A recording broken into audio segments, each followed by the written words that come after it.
definitely winning economically, politically, and in every way. Socially, it's really coming around. The world has a skewed view because of our crazy liberal left-wing media. That's very small minority. The majority here in America love Trump. We're going to win, win, win. You're going to get so tired of winning. You're going to say, Mr. President, please, please, please. It's too much winning. We can't take it anymore. Mr. President, you're winning too much. And I'm going to say, I don't give a damn. We're going to keep winning 100%. We're going to keep going first. We're going to make America great again. Make America great again. Make America great again. Make America great again. I'm sorry. We're going to keep winning because we're going to make America great again. Make America great again. We have to keep winning. We have to win more.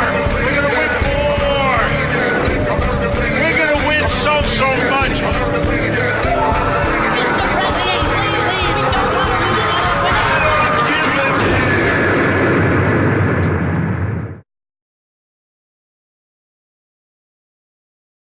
With knives. Everyone was running. Everyone was running. I've never seen anything like it. Thank you, Diane Whitlock. God bless you. Diane Whitlock supports Trumpet News. Under tables in restaurants amidst fears that at least one attacker does remain on the loose.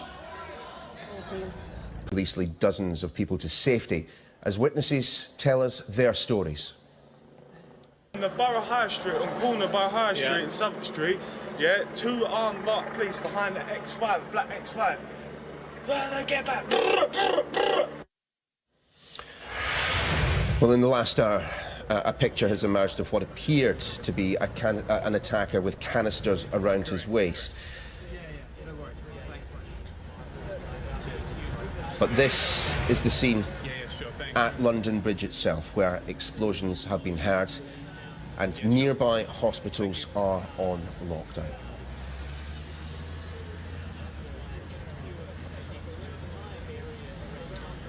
Well, let's hear. Well, very good morning. Terrorism has struck at the heart of the capital. Multiple casualties are feared in twin incidents near London Bridge. At least 20 people have been taken to hospital.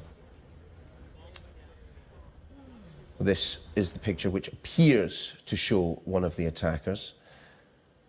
And it seems to be that he has something around his waist which may look something like canisters. With your hands on your head, why was that? To be honest, I don't know if anyone actually told us to do that, but everyone else was doing it. Let's bring you right up to date with what we know so far. At just after 10 o'clock last night, at 10:08 in fact, police received reports of a vehicle driving into pedestrians on London Bridge. Witnesses described seeing a van on the pavement near Southwark Cathedral and people lying injured nearby. A short time later, there came reports of a second incident, multiple stabbings at Borough Market and an armed man inside a restaurant. London Bridge tube station was closed. People were told to leave the He has released a immediately. statement saying that he condemns this attack. Well, let's show you these pictures, which are, well, we will in a second. These are live pictures from near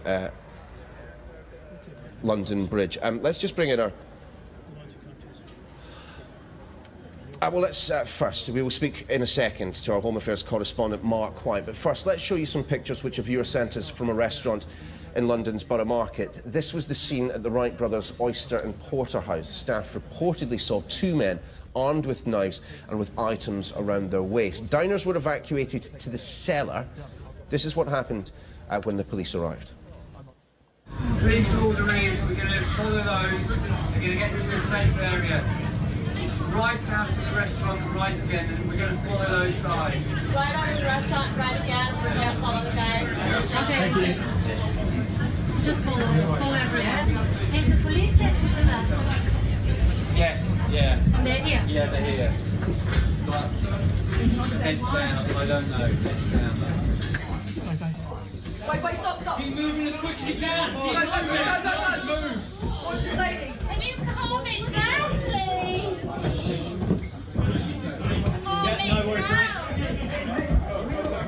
it down. Guys, you need to move now. There's IEDs up on the other end of the road. Okay? Move.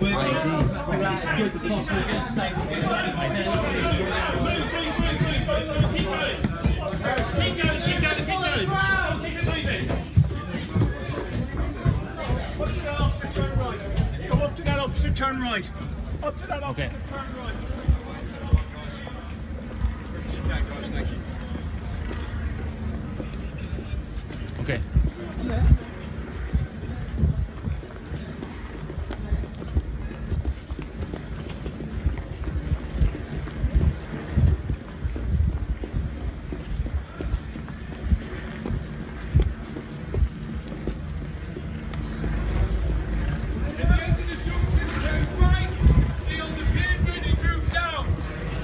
At the end of the junction.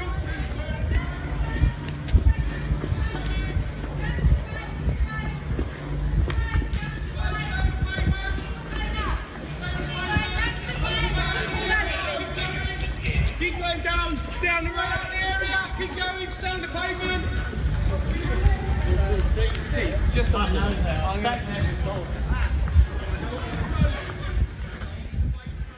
What? Huh? What? Blood all over the floor. That's the bridge, please. Go, middle of the street, go, as fast as you can. Right down the end.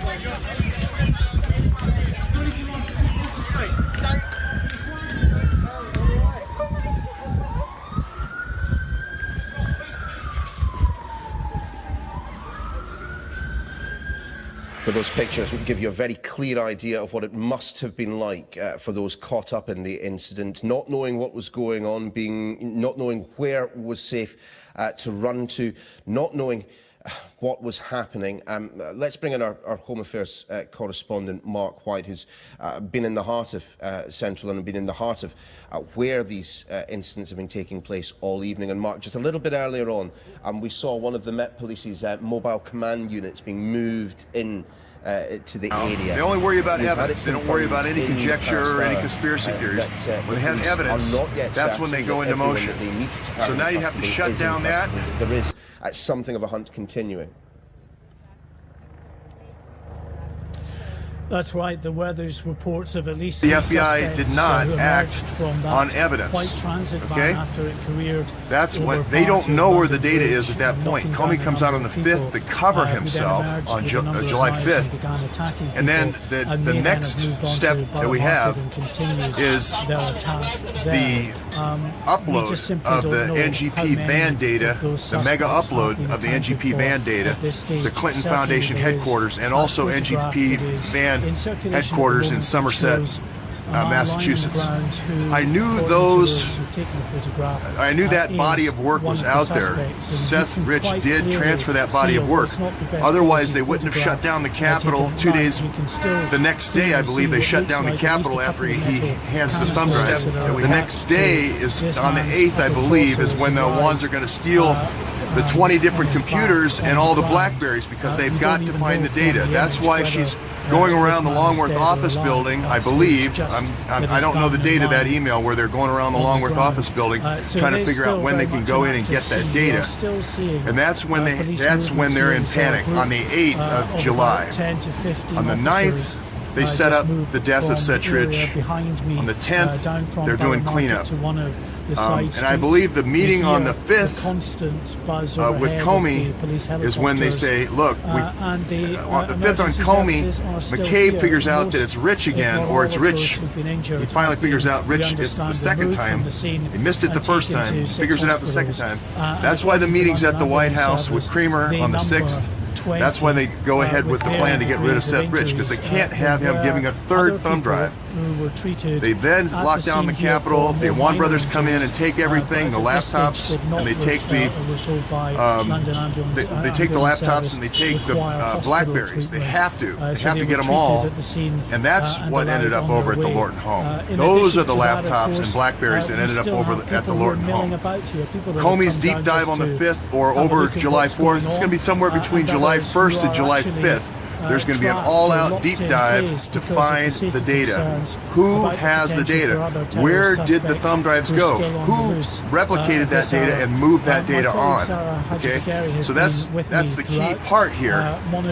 Is when an action is forced by someone on the truth side, let's just call it the thumb drive side, the other side has to react, and they also have to come up with cover stories to explain why they have the NGP van data in their databases 2 weeks before the candidate or 3 weeks before the candidate is declared. So that there's going to be 2 thumb drives. They caught him on the second drop. They caught Seth Rich on the second drop.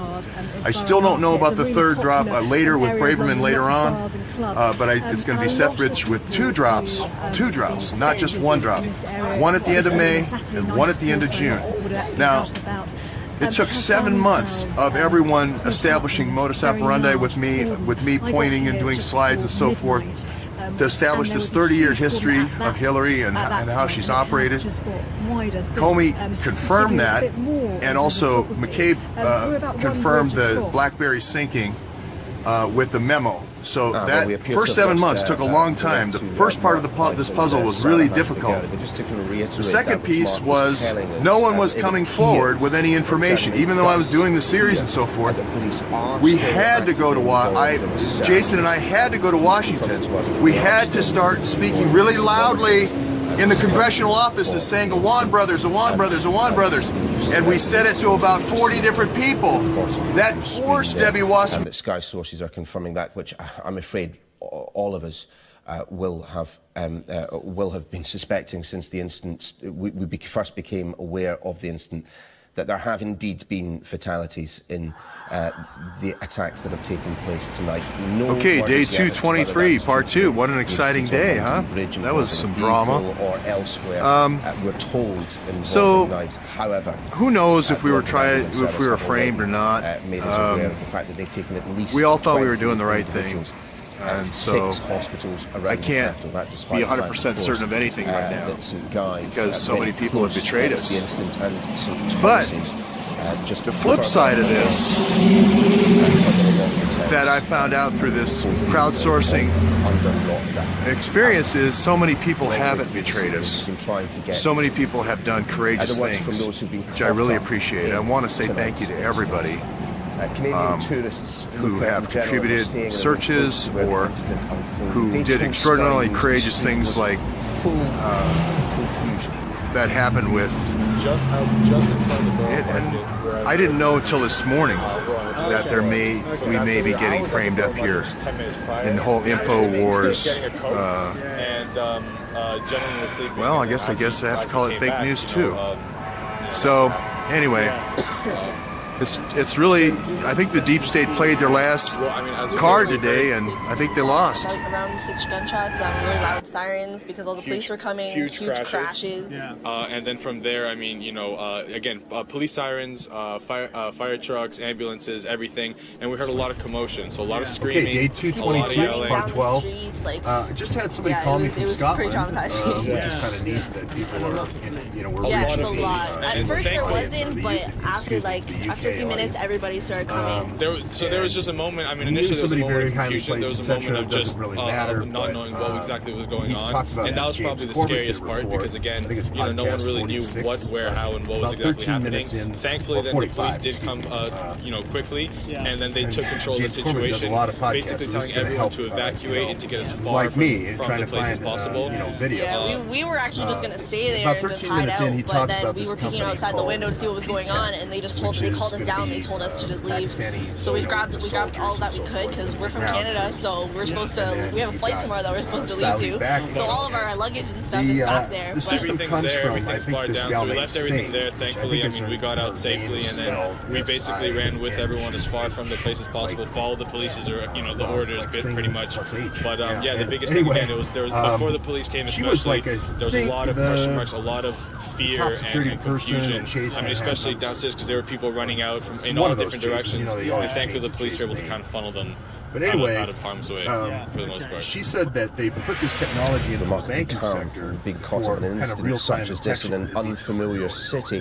But of course, at times like this, people do try to get his way as quickly as is possible, and we've seen it happen time and again. The taxi drivers of London step up to the market and offer their services. One we spoke to a little bit earlier on picked up 2 people who fairly high level contacts that it's across the board. Passengers, there was 2 passengers. Apparently, they came out of the Black and Blue restaurant, and they described how they described to me was preventing the guys from getting into the restaurant. She actually knew that there were bad people, basically, and possibly they tried to break in. Yeah, they tried to break in, absolutely. She managed to hold the door for a few seconds, but then I think they're overpowered, so they managed to escape from the rear door. But I don't see why a good Pakistanis 20 people lives, as they mentioned. We couldn't find Americans to do that. Now, they all managed to get out the back. They managed to get out the back. It's a U.S. firm. And that's when they came up to me. I just think when they're bringing folks in, and as you can see, the police remain on the streets of London in numbers, and undoubtedly will do for many hours to come. As is so often the case these days, many people first became aware that something untoward was happening in London this evening via social. Will Heaven works for the Spectator magazine. He was tweeting, and we managed to speak to him after his taxi was stopped on London Bridge. He described what he saw. So I think it was about 10 past 10, quarter past 10. I was in the back of an Uber cab driving south over London Bridge, and suddenly noticed on the left-hand side of the bridge on the pavement there was somebody down on the pavement with a small crowd around them, clearly very concerned about their welfare. It looked, to be honest, it looked like someone had collapsed, someone had fallen over, and I sort of wondered what was going on. We drove a little bit further southwards across the bridge and noticed that there was another person on the right-hand side of the bridge who was also not on the pavement this time, but in the road itself. And it suddenly, the penny dropped that something quite serious was happening. And basically, suddenly the traffic came to a standstill, and our Uber driver said something bad is happening here, and we looked around.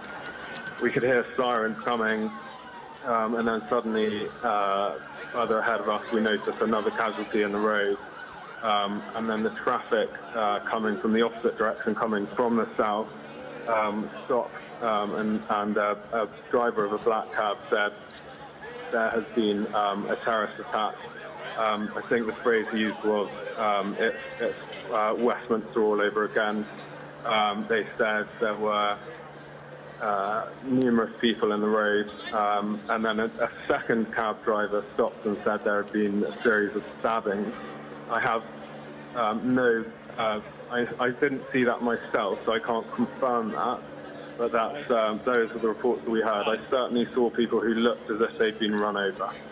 Will, from what you saw, and of course you saw someone injured as you were driving south on your side of the bridge, you then saw someone injured on the other side. In your mind, is there any possibility that this just could have been an accident? No, I don't think it was an accident. And I think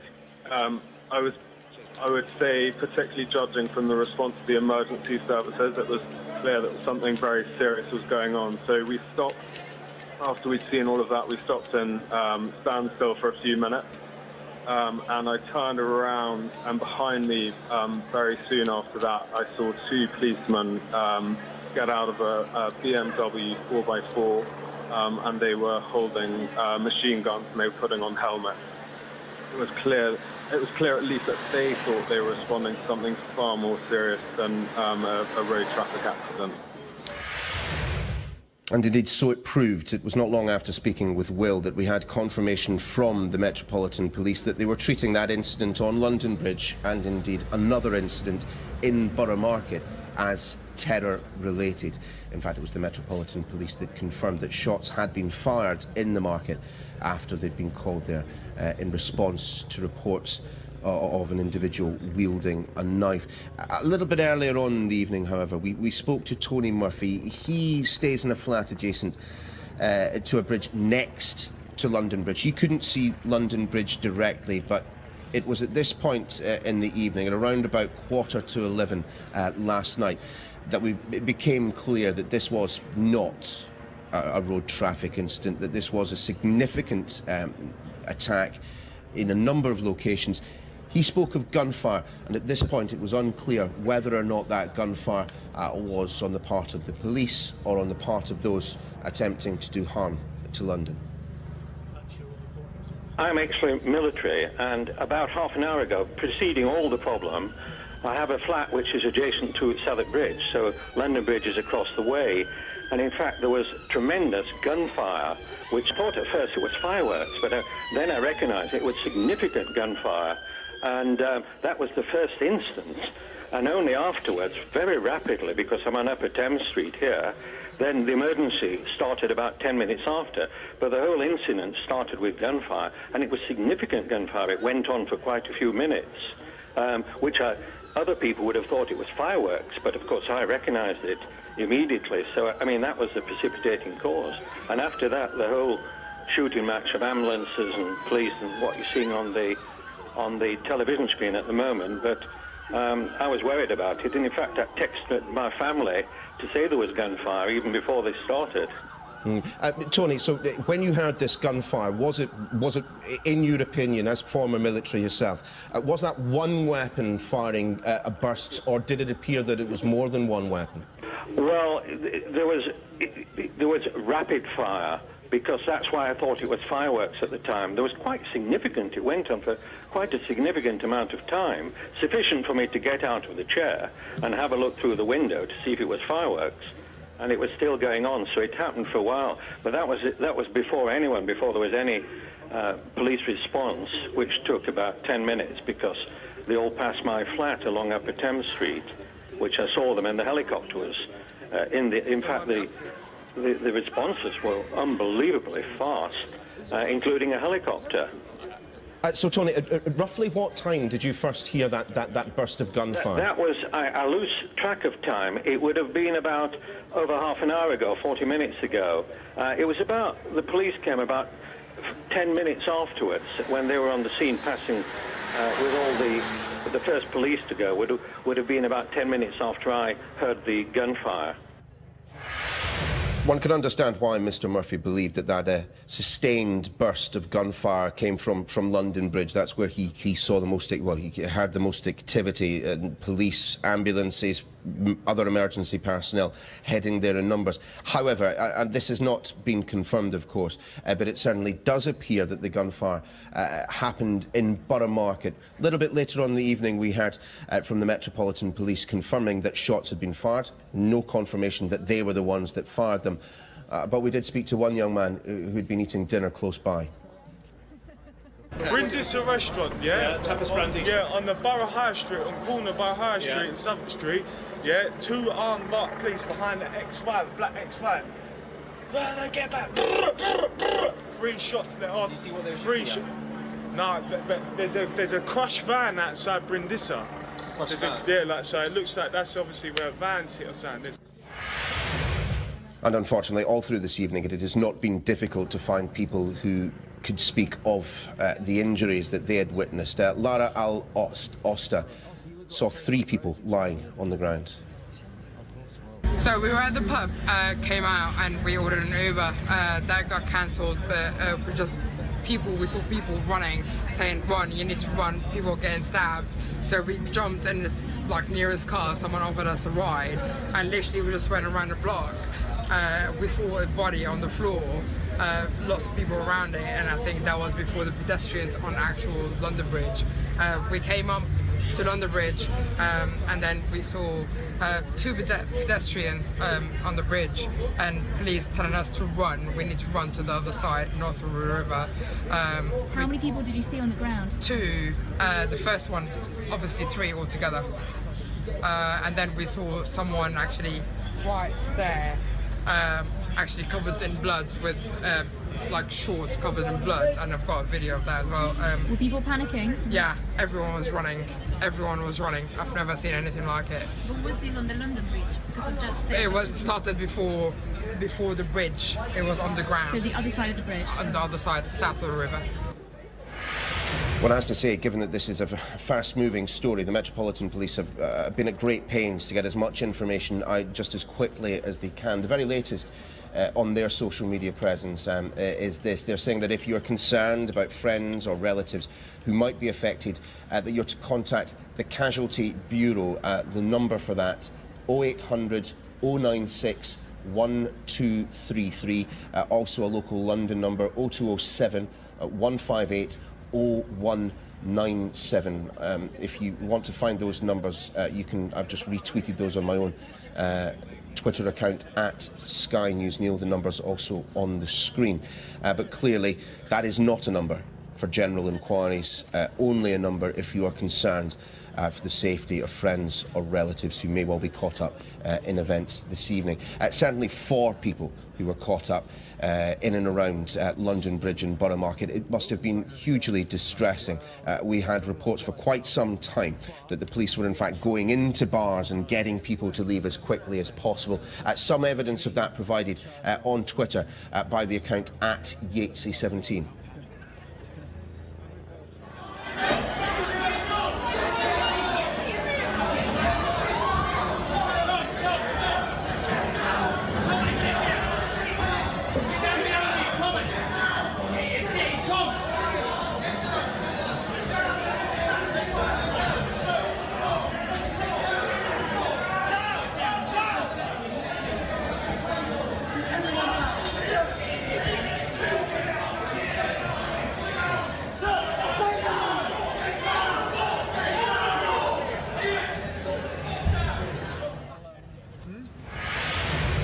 Must have been hugely distressing for the people caught up there, but ultimately, if they were safe and sound at the end of the evening, they can't really complain.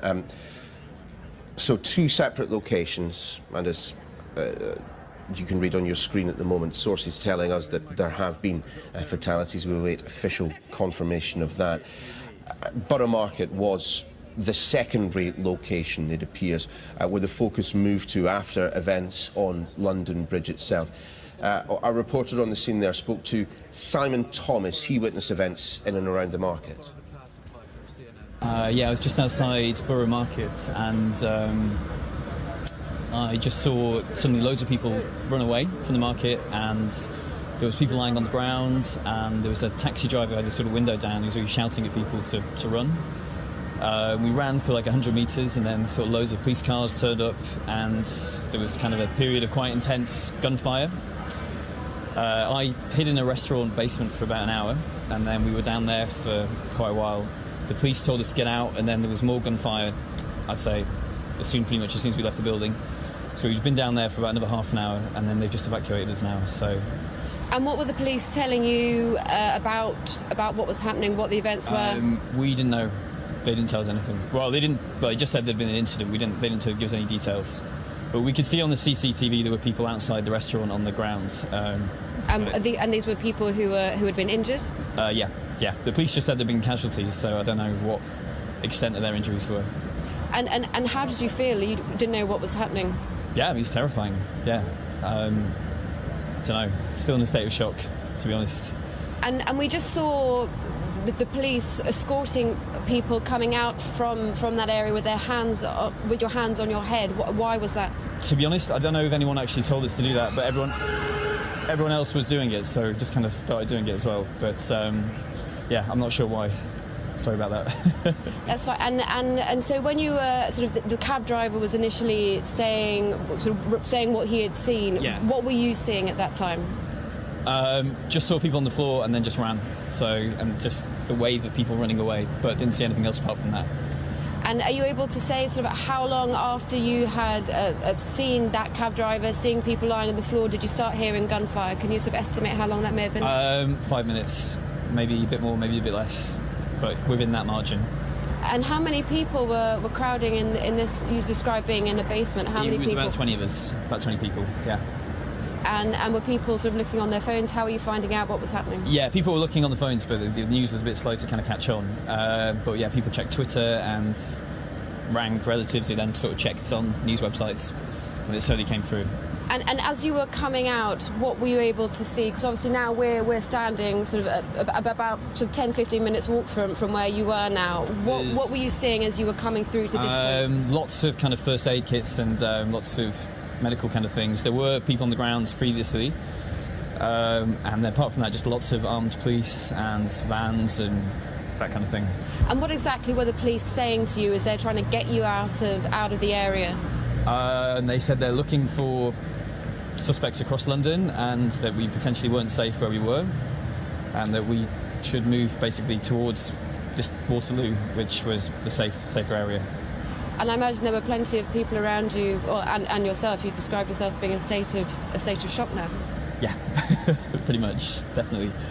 And was it busy? Did it look like it was a busy normal Saturday night around? It was very busy. Yeah, there was a lot of people.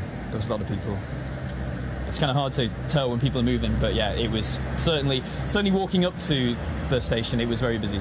There was, all sorts of people on nights out and that kind of thing. And how did you, at what point did you realise that you sort of felt it was safe to leave the basement? Did the police sort of come down, ramp by the... The police basically had to tell us. They forced us out, yeah. So they came into the restaurant? Yeah. Yeah, and they said it was not safe to be there anymore. Let's once again speak to our Home Affairs correspondent, Mark White. And Mark, the very latest from the Metropolitan Police, a plea really to people who may well be out and about in London this evening. This is a 24-hour city. People are active at all times of day, and I'd never more so really at this time of the morning than on a Saturday into a Sunday. The Metropolitan Police saying, if you are safe, please let friends and family know. This will relieve pressure on us. Of course, the priority for them is ensuring that those individuals responsible for what happened tonight are taken off the streets immediately. Yes, that's right, and we still believe there are suspects unaccounted for. We've heard nothing to counter that supposition, and beyond the alert that the Metropolitan Police put out a couple of hours ago now, this run, hide, tell alert, telling people to clear out of the area, get to a place of safety, and call the emergency services if they possibly can. And now we've moved on beyond that initial incident itself to one of the police clearly searching the area for any outstanding suspects, but also trying to account for all those who may have been caught up in this terrorist incident. And as with Manchester Arena, when there were many thousands of people who were attending that Ariana Grande concert, nowhere is the left there were protesting. Many worried relatives desperate to hear from their loved ones, but in the early minutes and hours after an attack, sometimes it's not at the forefront of someone's mind as they're trying just to get to safety and recover from the shock of what they may have witnessed or experienced, to maybe call their loved ones. So you would think that maybe that would be, but it isn't always the case, and the police know that. That's why they put out this message urging people that if they have been in central London around this area today, just to contact their families, because the upshot of not contacting worried relatives is that they then contact the police. Now, there is a casualty bureau that has been set up, but they're trying to get staff in to man the phones, and that will take time for that to be fully up to strength. And of course, they don't want it to be inundated with people needlessly calling. There are enough people that have been caught up in this incident for worried relatives and friends who may want to contact that number anyway, without many other people just concerned about those who may have been out drinking in the general vicinity. So that's why this message has come out. We are expecting some information from Scotland Yard in the next 20 minutes, half an hour, when hopefully we'll get a clearer idea of what the status of those who were injured and potentially killed in this terrorist attack is. We know that, of course, this white transit van was used, and if you look at the situation just a couple of months back with that terrorist attack on Westminster Bridge, then it was a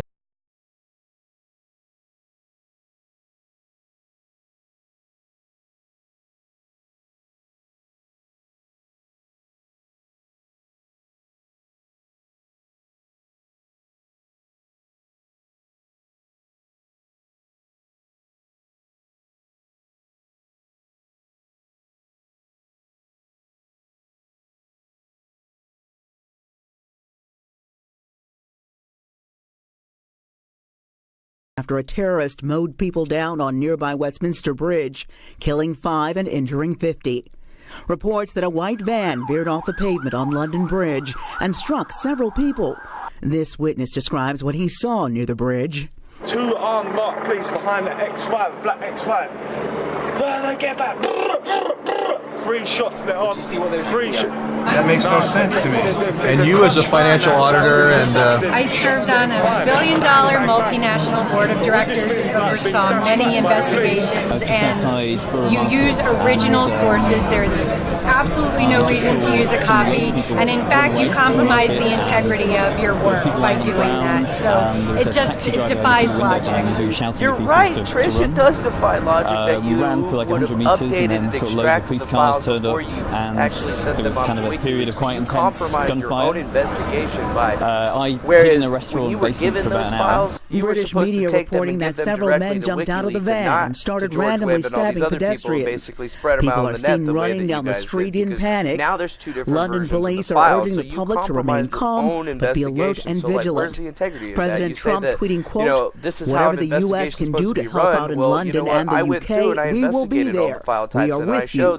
God bless. Custody with the data, because I was able to determine where you received the data from and where that person received the data from before it. So we're starting to see kind of like a weird narrative building here, because this isn't something that I did, and I had I didn't have any quotient in this. I just looked at the file types and I'm like, there's 2 different file sets. So I have one in the 7-zip. If you have the 7-zip, the 7-zip files are dated 2 hours before the versions of the files that Trish received and delivered to everyone. So when we look at that narrative, the only difference between the 2 is that the one that Trish had zip files in it that basically extract to being the stuff that's already in the folder. So it looks like somebody retrieved some extract stuff, zipped all the files up, in this video showing London Metro Police apprehending one person near the scene of the incidents.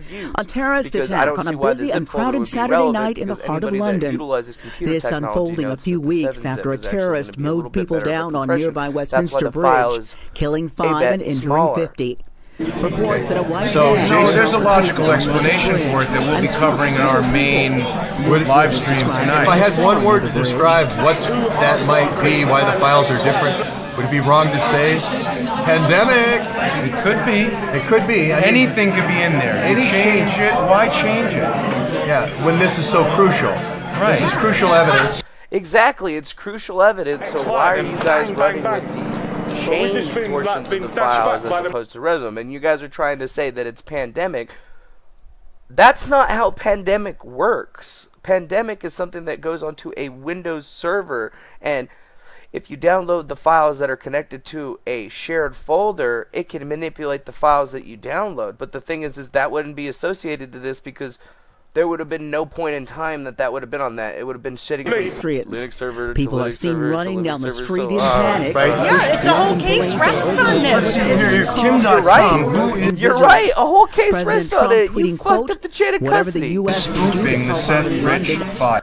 Well, Kim.com, because nobody spoofed it. You guys spoofed yourselves out of sheer stupidity and mishandling of evidence and data. I was trying to help you out. That is the question. Kim, I hope you'll be available to speak with us by Skype tonight. To locate a loved one in London, please contact the State Department at the number on your screen. That's I don't even want to address that. 8407-4747. And we have statements about the attacks from the U.S. Department of Homeland Security and the Mayor of London. You can find those on our website at fox5atlanta.com. Deidre? Authorities in the UK are investigating